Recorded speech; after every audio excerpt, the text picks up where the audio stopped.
Olá, amados, bem-vindo novamente ao nosso canal, Vinho Novo entre os Novos, é um prazer ter vocês aqui novamente. E hoje eu queria falar um pouquinho com vocês sobre a figura de Maria.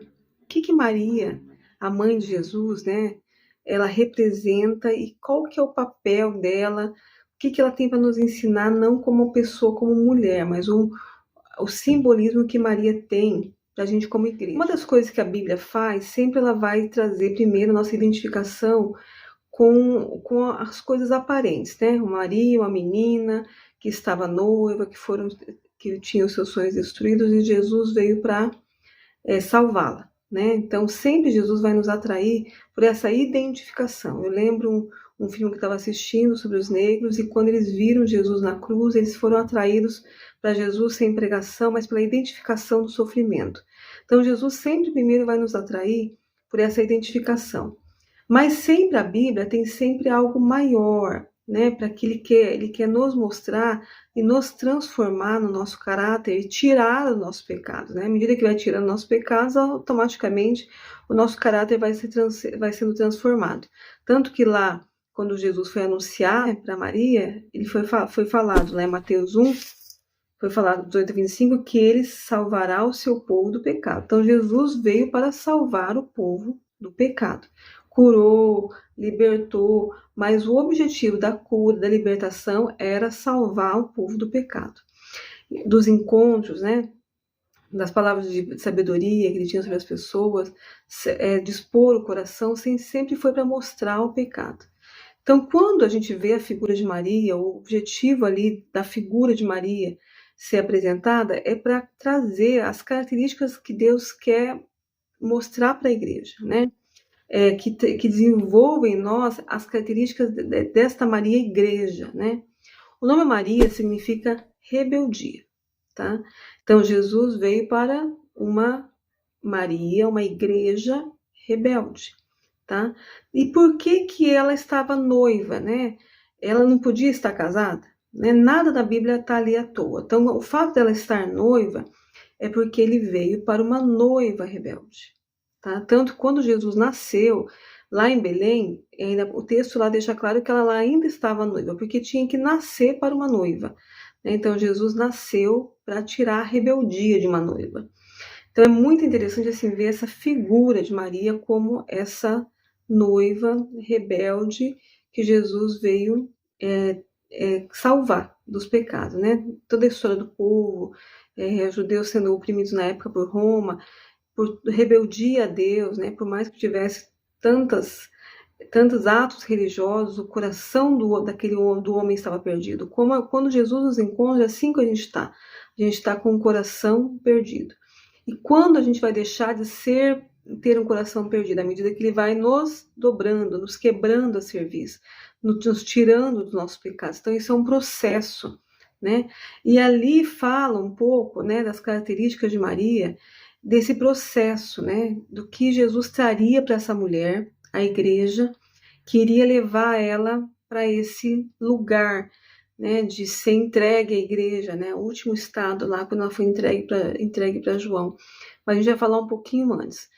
Quando Maria ficou sabendo ali que ela estaria grávida, ela teve um cântico, né, falando que ela foi tirada a humilhação dela, né, a nossa humilhação é o pecado, e ela era bem-aventurada. Então o cântico fala muito da gente como igreja, né, de quem a gente era sem Jesus e quem a gente é.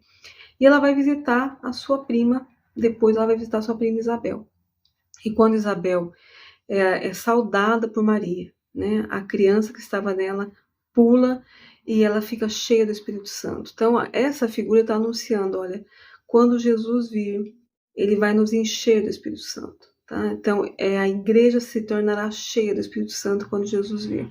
Então mais esse fato ali desse momento. Um outro momento interessante também é quando Maria ela vai para o templo, né? E lá encontra apresentar Jesus, seguindo a lei, e encontra os profetas, Ana e Simeão. E um deles fala assim, olha, a tristeza como a espada afiada cortará seu coração. Quando Jesus morreu, a igreja ficou desesperada, né? Então, a igreja o coração seria cortado como uma espada afiada. Mas também, quando fala de cortar o coração com uma espada afiada, é como se estivesse fazendo uma cirurgia, né? Quando fazia lá com o cordeiro sem defeito, que tirava a gordura do cordeiro, tinha que ser uma espada afiada, uma faca muito afiada para separar a gordura dos órgãos sem machucar os órgãos do animal. Então, essa espada afiada traria essa divisão, tá? Essa divisão, né? E ao mesmo tempo, assim, essa tristeza. Por quê? Porque o pecado muitas vezes nos traz a alegria, né?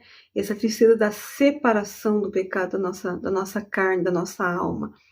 E também a morte de Jesus, criando essa separação, esse desespero da igreja e da própria mãe, né? Da própria mãe de Jesus. Outro fato interessante, assim, outro momento interessante ali foi quando Jesus foi no templo e fala que ficaram 3 dias procurando Jesus. Ele estava no templo, tinha 12 anos, foi lá, todos os anos eles subiam para festividades, né? E Jesus ficou 3 dias, ficaram 3 dias procurando Jesus, aflitos, tá? Aflitos. Então, perdeu o filho e ficou buscando ele de uma forma aflita. E 3 dias, né? Por que a Bíblia coloca ali 3 dias, né? Os 3 dias até a volta de Jesus, né? Nada na Bíblia é por acaso, né? Os 3 dias após a sua morte, que a gente estaria buscando ele de uma forma aflita. Então, todas os momentos que Jesus teve ali com Maria, estava apontando para uma igreja que estaria buscando ele de uma forma aflita, né? De uma forma por debaixo de aflições, né? Porque a Bíblia fala: no mundo passareis por aflições, mas tende bom ânimo, eu venci o mundo. Então, nesses 3 anos, nesses três dias, né, que representa alguns períodos de busca aflita, né, dessa igreja buscando de uma forma aflita. Também uma figura da igreja que tem que buscar Jesus nesse período, até a sua volta, como uma mãe que tivesse perdido um filho. Com esse sentimento, que Jesus possa colocar em nós esse sentimento de uma mãe que tivesse perdido um filho. Então, isso Jesus quer gerar na gente como igreja. Outro fato interessante, que eu até pulei, mas eu queria voltar, que é quando Jesus ele foi visitado pelos magos, né? Ali fala, no texto fala, Jesus estava ali com a sua mãe, tá? Então, quando tem ali, fala assim, especificamente, uma fala de Maria, ou que coloca, ela inclui ali, está colocando o noivo com a noiva, assim, né? Jesus compartilhando com a noiva algo, tá? Então, e quando os magos trouxeram ali os presentes para Jesus, ele quando falou, estava ali Jesus com a sua mãe, e os magos vieram, trouxeram ouro, incenso e mirra.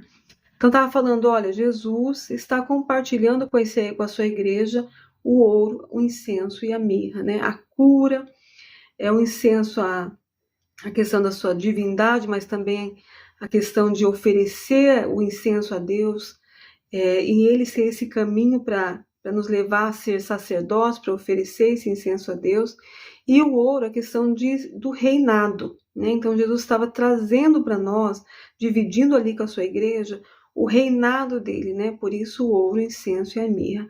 E também a eternidade, né? A mirra, a questão também de embalsamar os defuntos, né? Não só para cura, mas também a eternidade. Então, em Jesus nós seríamos reis, sacerdotes e participaríamos somente através dele da eternidade. Tá? Então, são esses os aspectos, né, da Maria que eu queria trazer para vocês nesse vídeo, né? Tem outros ainda, mas a gente vai ficar hoje por aqui, a gente vai discorrer um pouco mais os momentos que a Bíblia fala sobre Maria, da igreja Maria, né? Da igreja que Jesus quer desenvolver esse caráter de Maria.